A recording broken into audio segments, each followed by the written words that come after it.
নমস্কার বন্ধুরা, পটল চিংড়ি রেসিপি বানাবো। পটল চিংড়ি রেসিপি বানাতে গিয়ে পটল চিংড়িটা লবণ আর হলুদ দিয়ে মাখিয়ে নিতে হবে। নিয়ে কড়াইটা তেল দিয়ে কড়াইটা গরম হয়ে গেলে তেল দিয়ে বসিয়ে দিয়ে চিংড়িটা ভেজে নিতে হবে। নিয়ে ওই তেলেই আলু পটল ভেজে তুলে নিতে হবে। নিয়ে তেলের মধ্যে দুটো তেজপাতা, একটু জিরে ফোড়ন দিয়ে তার মধ্যে দিতে হবে আদা রসুন বাটাটা দিয়ে একটু ভেজে নিয়ে পেঁয়াজ দিতে হবে। পেঁয়াজ দিয়ে ভালো করে ভেজে নিতে হবে। নিয়ে লবণ, হলুদ, লঙ্কার গুঁড়ো দিয়ে ভালো করে ভেজে নিতে হবে। নিয়ে সামান্য একটু জল দিতে হবে। জল দিয়ে কষিয়ে নিয়ে টমেটোটা দিয়ে দিতে হবে। টমেটোটা দিয়ে ভালো করে কষিয়ে নিতে হবে।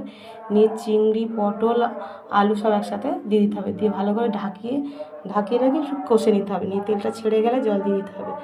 জল দিয়ে দিলে ফুটে গেলে এবারে একটু চিনি আর একটু গরম মশলা ছড়িয়ে নামিয়ে নিতে হবে। আর ভিডিওটা ভালো লাগলে লাইক, কমেন্ট, শেয়ার করবেন। আমার চ্যানেলে নতুন হলে চ্যানেলটা সাবস্ক্রাইব করবেন।